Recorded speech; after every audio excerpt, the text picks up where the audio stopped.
मी श्रद्धा टपाल. टिटवाळा न्यूज मध्ये आपलं हार्दिक स्वागत. चला पाहूयात आजच्या काही ठळक घडामोडी. अमरावती जिल्हा परिषद अधिकारी कर्मचारी क्रीडा व सांस्कृतिक महोत्सव 2026 अधिकारी कर्मचारी यांनी सादर केला बहारदार सांस्कृतिक कार्यक्रम. एकल व समूह नृत्याने गाजवला रंगपंच. अमरावती जिल्हा परिषदचे अधिकारी कर्मचारी यांचा क्रीडा व सांस्कृतिक महोत्सव शनिवार 31 जानेवारी पासून श्री हनुमान प्रसारण मंडळ अमरावतीच्या मैदानावर सुरू झालाय. अधिकारी कर्मचारी यांचा सांस्कृतिक कार्यक्रम EVMV कॉलेजच्या संगीत सूर्य केशवराव भोसले सभागृहात सायंकाळी सादर झालाय. बहारदार कार्यक्रमाने प्रेक्षकांनी वाहवा मिळवली आहे. या सांस्कृतिक कार्यक्रमात 14ही पंचायत समितीचे अधिकारी कर्मचारी यांनी सहभाग घेतला होता. जिल्हा परिषदच्या मुख्य कार्यकारी अधिकारी संजिता महापात्र यांनी गाणे सादर केले, तसेच भक्तिगीत, भावगीत, लोकगीत, सिनेगीत, युगल गीत, ऑर्केस्ट्रावर युगल गीत, महिला पुरुष पुरुष पुरुष महिला महिला एकल नृत्य, समूह नृत्य सादर झाली आहे.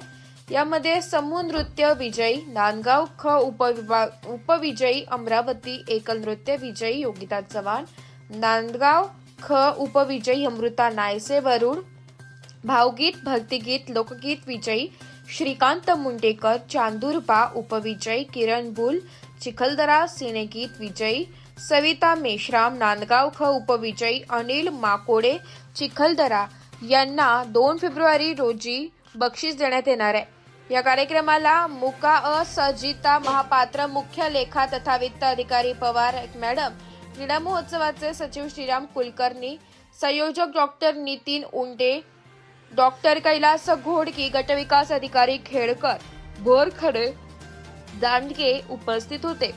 सांस्कृतिक कार्यक्रमाचे परीक्षक उद्धव झुकरे, विद्या साळवे, नानासाहेब देशमुख, सुरेश चिमणकर हे होते.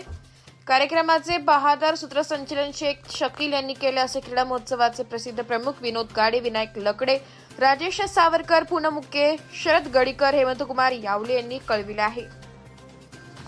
Bureau report, Titwala news, Titwala.